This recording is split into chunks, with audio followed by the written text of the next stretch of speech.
And we're live.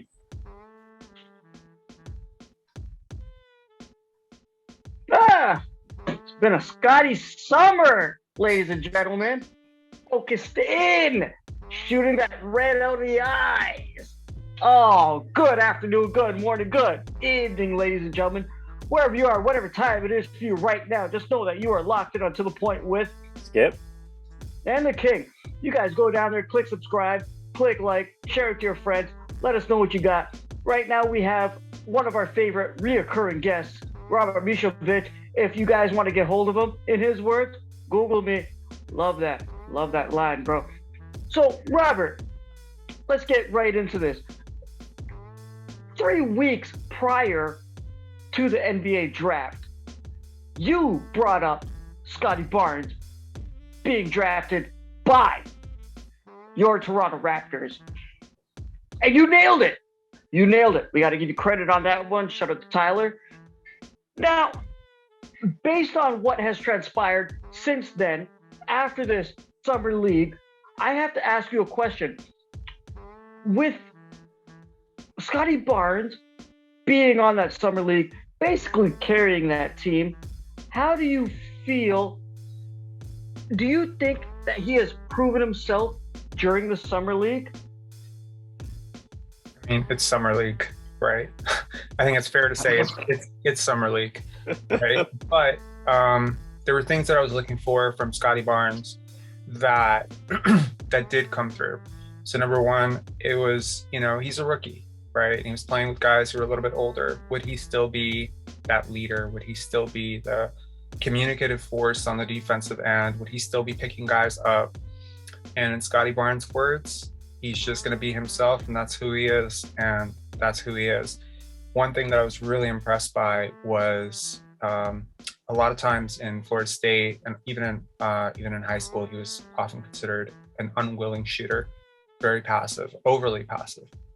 And it's obvious that the Raptors said to him, take some shots, and he obliged. So, he did take a ton of shots. They were almost always in the rhythm, within the offensive flow.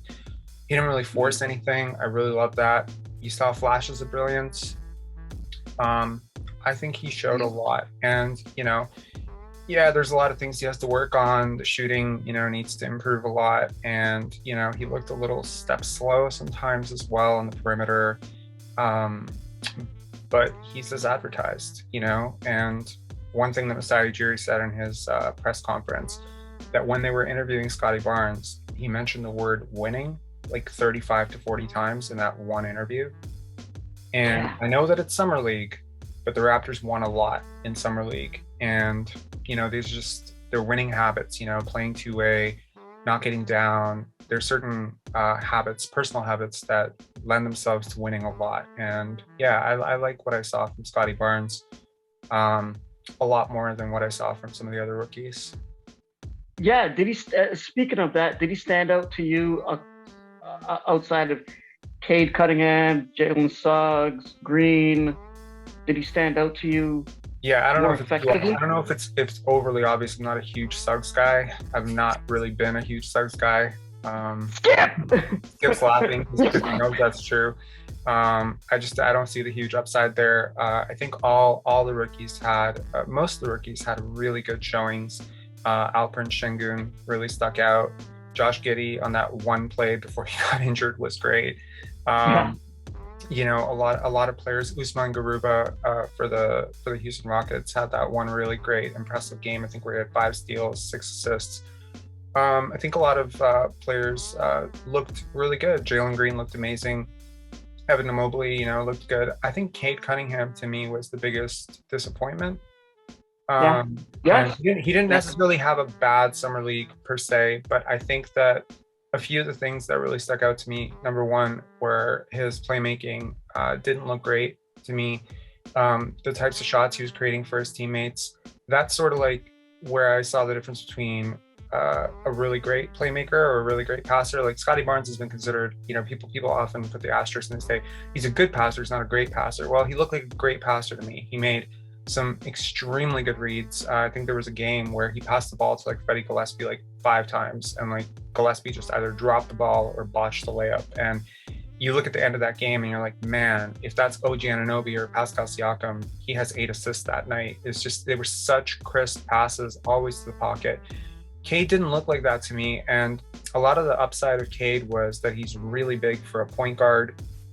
He didn't look really big, and he didn't look like a point guard. So I think that that's sort of like the thing that I would have some trepidations, especially, you did pick this guy number 1.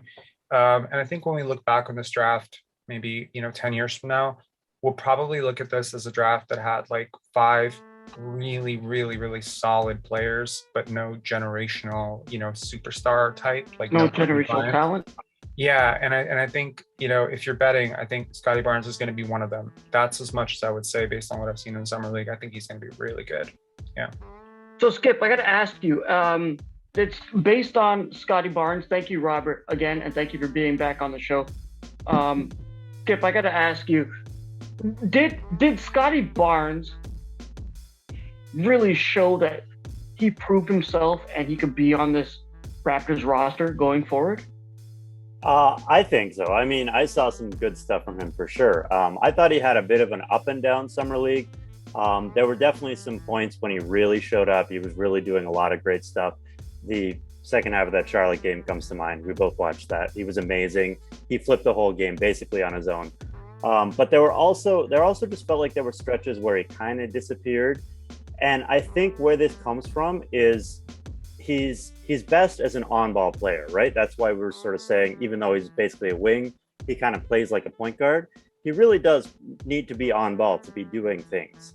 And that raises questions for me in terms of how he's going to fit into the roster, how he's going to like progress as a player. Because if you think about a guy on ball passing as a wing, like that really works if you're a star. But if you're not a star, that could be a bit of a problem. So if he's going to develop into that kind of that Giannis, that I want to say LeBron, like those are high end comps, obviously. But if he's going to develop into that type of player, then yeah, you can be that guy who holds the ball all the time, who runs offense, who's making passes. But I'm wondering how he's going to fit into this roster this year if he's not able to make his shots. Because I think that's where the question is in terms of his shot making. It's not that he can't shoot. It's not that he's a ridiculously awful shooter like Ben Simmons style. It's more that he can't necessarily be a guy that spaces the floor if you're running sets for other guys. So I think that's kind of where I'd be concerned with him, is where exactly is his long-term fit and how does he fit with this roster? Because if you're thinking about him and Fred VanVleet on the floor at the same time, I think there's a great case to be made that Scottie Barnes runs the ball and Fred VanVleet spaces the floor. I think that's a great way for that to capitalize on both of their skills. I think that would really work out well. But I think we all know that that's probably not what's actually going to happen once the Raptors get going in real games and VanVleet does his ball hugging thing. And, he's sort of the veteran. He thinks he can be the point guard, hold the ball all the time. And then you got Scottie Barnes spacing in the corner, and what's he doing out there? That's where I'd be concerned. Hopefully it's a young team. They're going to build around that. They're going to focus on his player development rather than chasing a playoff spot, and build him into that player that he can be. But that's the one concern I would have based on the Summer League. But overall, I think we saw some of the really good things he can do, and I'm really excited to see how he develops. So Skip, you're going to have to retire that shirt that you're wearing right now. And there's no shame in a Lowry jersey. I'm going to have to get you a Scottie Barnes shirt. Now, guys, from what I saw, from what I witnessed during the Summer League, Scottie Barnes, amazing. Amazing.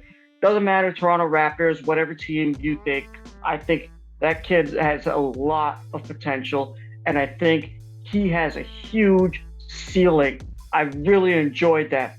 But there are also other Raptors that were on that squad that showcased their talents, such as Malachi Flynn. Okay. Precious Achiuwa. Achiuwa. I got it right. Did I get it right, guys? I messed it up last time. I really crapped you the bed. You almost got it right, Brian. You almost got it right. Almost. Then we got Mr. Kipling Bus, Dalano Banton, Okay, these kids really showed up and they showed out, and it looks for the Raptors. Don't even mention Ishmael Wainwright. He did a decent job. I'll give him his credit because I couldn't do that. I'll give him his credit. But these young Raptors going forward to prove for the team, because what did Masai say about winning another championship? What he's doing. Okay, he understood that Kyle Lowry had to go out. Skip, I don't want to see that shirt anymore. But these guys did do a great job, and I think there's a huge upside for the Raptors organization for what they can do. So now, Skip, based on these young Raptors, these future Raptors that can go forward and maybe carry the team, like you guys mentioned, Fred VanVleet. You know, we got the OGs, we got the Pascals, we got all those guys. Based on these guys, how do you think the Raptors can form together, and who will make that roster coming in this new season? I think the guy that jumped out the page was Precious Achiuwa. He was really big. He really dominated guys in summer league. Really, I thought he was kind of passive his first game, but by the Charlotte game that I watched, the last game he played, he was just doing crazy things, dunking all over guys. I guess the fear with him was that maybe he's a little too small to be a full-time center, and I don't really know what else he would be. But other than that, I think he looked great. As for Malachi, I thought he had an okay summer league. He scored 16 points a game. He's shooting 40%, but it really didn't feel like they were doing a whole lot with him. Felt like he was really kind of running the offense a lot. Didn't feel like he was shooting at a super high rate. I mean, he was shooting 40% on threes, but it's 40% on twos as well, which is not ideal, really. And then he's a +8. Yeah, he wasn't awful. I think he earned his spot on the roster, but it wasn't really what people were going into that saying. Malachi's too good for summer league. He should dominate, and I don't think he dominated. As for Dalano Banton, I thought he touched the ball a lot. I don't know how much he actually did with the ball while he was touching it. He's a -1. I mean, he's a second rounder. You're not expecting the world from him. I do see what they liked in him. You can kind of see that Sean Livingston body a little bit, but I don't know what his actual long-term place on this roster is. I think he goes to the G League. They try to work him out for a little while. Maybe he comes up when someone gets hurt.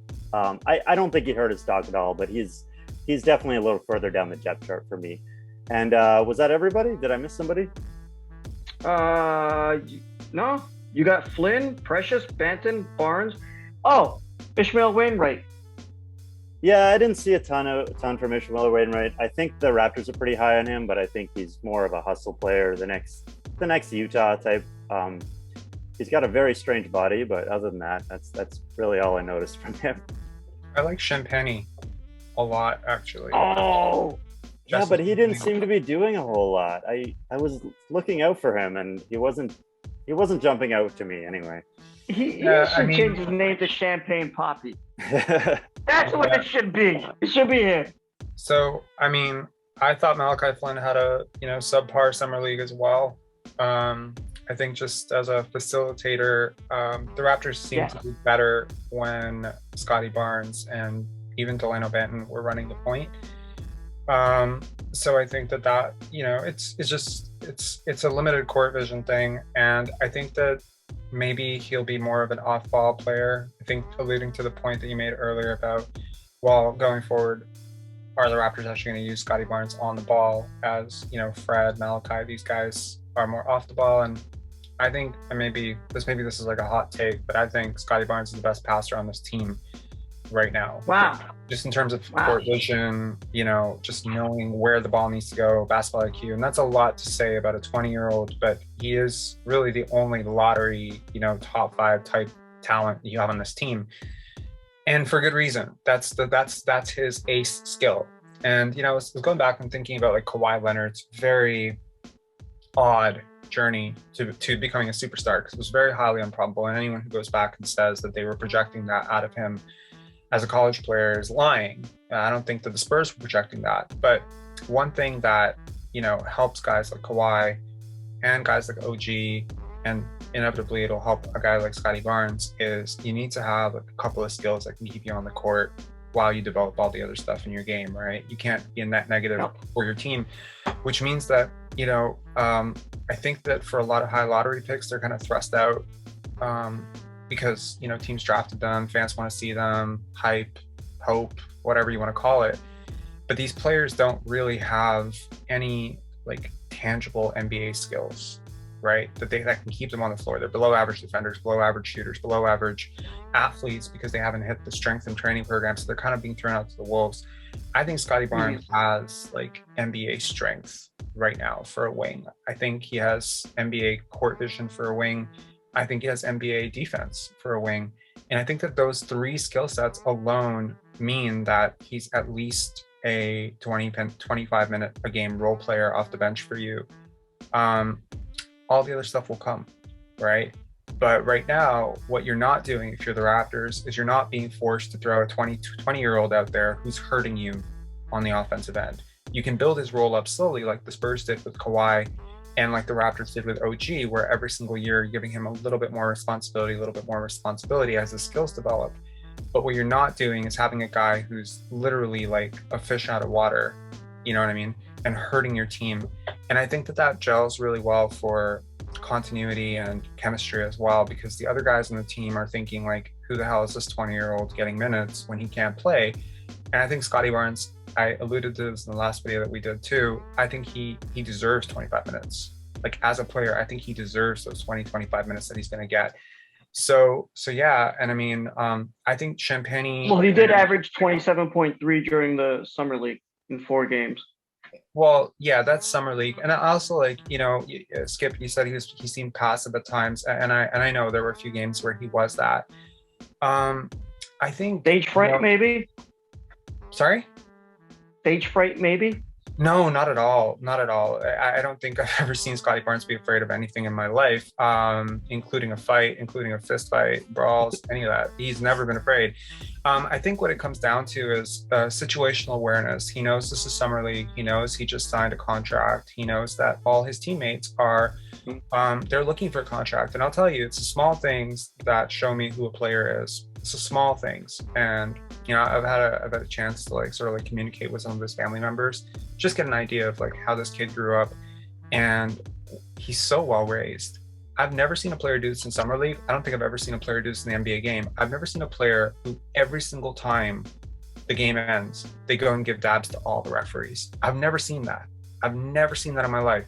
And you'll notice this, like his teammates, they watch him do it and then they do it. But he's always the first person to do it. And the other team never does it. Because it's like, why are you going to give dabs to the referees? Win, lose, even draw, when I played and coached, I wouldn't do that. Referees. So I think this is a guy who kind of understands that, number one, he could have gone 0 for 30 in Summer League and not scored a single point. He was still going to make the roster because they just drafted him. They're not going to waive your rookie. He knew he had a spot. This was just an exhibition to try some things out. He didn't push anything. He didn't force anything. These games didn't count for anything. But probably what he did know was that a lot of his teammates were fighting for rosters spots in the league. And if you pay attention to this guy in his interviews, everything, like there are interviews where he's been asked like, hey, you only scored like 8 points. He's like, but you're so happy on the bench for your teammates. Like, what's up? And he's like, I'm happy when other people eat. He has that Kyle Lowry mentality, like where he could score 2 points, but if his teammates scored 40, he's going to be really happy. And I think that's kind of like where he might look at some of the guys on his team that, these guys are, day and night, they're together, they're eating breakfast together, lunch together, they're bonding. He might look at a guy like that and say, no, you take the point on this one. I don't think that's going to happen in the regular season when the games actually count. I think in the regular season, you're going to see a little bit more of that dog come out, and he's not going to be nearly as passive, hopefully. So I hope his teammates respect that. It's that old saying. It's that old saying, real dogs always return with food for the pack. Yeah, Absolutely, absolutely, and right? And that's what I love about him. He made his teammates look good. I mean, unfortunately, Freddie Gillespie probably lost a roster spot because he couldn't catch his passes. But if he'd hit those dunks, Freddie Gillespie would have looked like, prime Blake Griffin playing with him. He set his guys up. He found guys open. They didn't hit shots. He can't make those shots for them, but he tried his best to be an initiator. And in 2 games, in the Charlotte game and the game before that, he basically turned on a switch in the 3rd or 4th quarter, and he's like, we're not losing. And he started picking up full court. Suddenly, the entire energy of the game changed. To have a 20-year-old who can have that kind of impact among grown men it's staggering. I haven't seen a rookie do this. It's Kobe-esque. Yeah, the mentality is. Yeah, it's, I heard a lot of people say he's not an alpha. I disagree. He's very alpha. Yeah, alpha doesn't mean you take 30 shots a game. Yeah, he's definitely alpha. Yeah.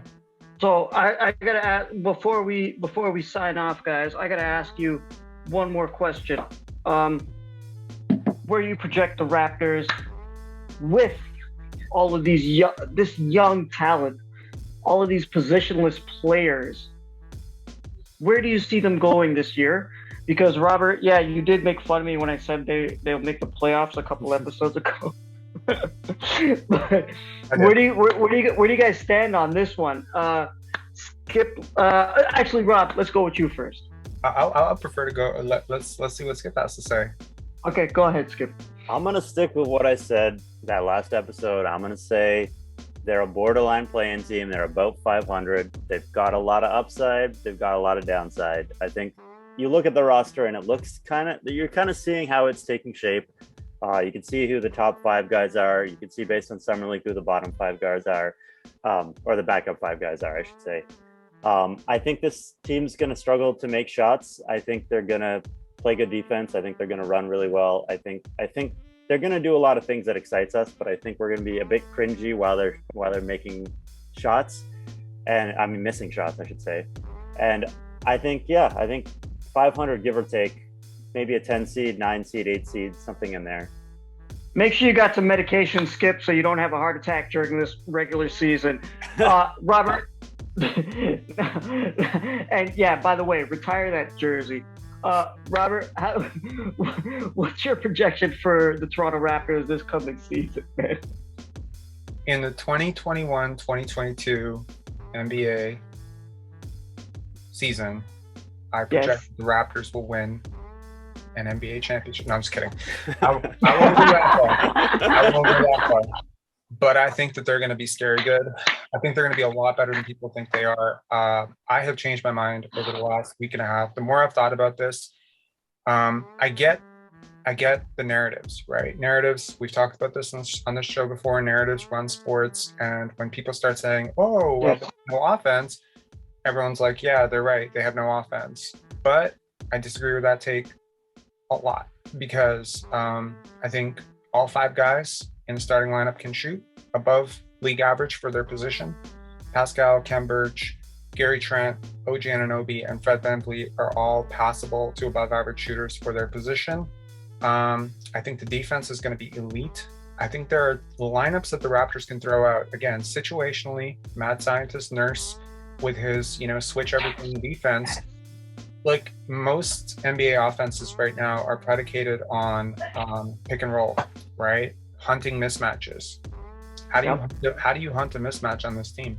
You would literally have to, every team is going to have to change the way they play when they play the Raptors, because if I roll out a lineup of Fred VanVleet, Precious Achiuwa, OG, Pascal, and Scottie Barnes, you don't really have a mismatch to hunt. There's a real, Fred VanVleet, are you going to switch on a center? Other than that, all 5 guys can guard the perimeter.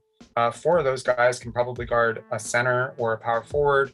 And even down to a point guard. Yeah, and the other thing I would say is there's a sort of notion that, there's a good defensive team and a good offensive team. And I would argue that defense and offense are more related than people give it credit for. So, when I watched the Raptors in Summer League, there wasn't a guy on this roster who was anywhere close to a capable 3-point shooter. Malachi Flynn last year was I think 31% 3-point shooter. He's not a lights out shooter. There's not even a Gary Trent on this team. and they still won a lot of games. Why? Because they turned players, they found opportunities in transition. Now, I'm not saying that those opportunities are going to be there in the playoffs, but in the regular season, where the pace is a little bit faster, I think the Raptors are going to get a lot of teams coughing up the ball. I think they're going to get a lot of stops. And the other side of that, where it's not like the Detroit Pistons, where you're old and stopping players, and you're kind of like slow and trying to grind and muck up the game. I think this is more of a fast-paced defensive offense, where you can turn guys over and then 5 guys can grab the rebound and just go. Every one of these guys can handle the ball. We saw Kem Birch handling the ball a little bit last year. Precious Achiuwa, Chris Boucher maybe not so much, but all the other guys can just grab and go. I think you can run. You can run, and you find a lot of early offense in that type of defensive system. So I think the defense is going to fuel the offense. I think the defense has a chance to be a top 5-6 defense. And I would ask you, is there a top 5 defense in NBA history that didn't make the playoffs? I don't think so. Well, Robert, you know what's amazing about what you said? What's amazing about what you said is you just nailed it. Defense is key, because as a former coach, defense translates into offense. You don't have to have the best shooters. You don't have to have the best scorers. But as long as you play defense, it translates into offense. And I'm very optimistic, and I'm looking forward, as I'm sure the two of you guys are, for the Raptors' upcoming season. We just have to look at the bench mob from 2 or 3 years ago with CJ Miles, Pascal Siakam, Fred VanVleet. That bench mob was exactly what you're talking about: transition defense, running, scoring. I think there are some similarities there for sure. I think this is a much more stupid version of that. And I think one more thing that I will say, sorry, Brian, is that I think that at the deadline, we own all of our picks, okay, going forward. Yep. We do have, this is a really weird season where there's like 24, 25 teams that think they're going to make the play-in. And at least 8 of those teams are going to come back down to reality by the trade deadline. So could the Raptors, now that they have a lot of young players that they can build forward with, say, I don't know, make a trade at the deadline for a, expiring like Goran Dragic and, a couple of fillers, and maybe get a big player for a big playoff push. I didn't really make a projection as to how many wins they could have, because I kind of agree with you that there's a chance that they could bottom out at 10 or 9, but I think there's an upside here of maybe 4. If things go really well. So you don't know. And I think OG is going to take another step forward, and I think Pascal Siakam's going to have a bounce back season. So there's a lot of upside there. Yep, the Raptors do have a lot of assets, and they can go forward in many directions on their path to the championship. Robert, thank you so much for coming on the show. We appreciate it every time you do it. I'm pretty sure those people out there, they love to hear everything you got to say. Skip, I love seeing your beautiful face. You guys want to find Robert, in his words, Google me. You want to see Skip at Dougie J's on Twitter. You guys can find him, simonbroder.com, amazon.ca. Go buy the book. You guys can find me, King Hussein, on all social media platforms. You guys can find us, To The Point, on Instagram, Facebook, youtube.com/To The Point Podcast, on Twitter, To The Point Raps. On behalf of myself, Skip, and Robert, good afternoon, good morning, good evening, good night, and peace. Subscribe. Hit subscribe. Yes! Yes! Yes! Do that!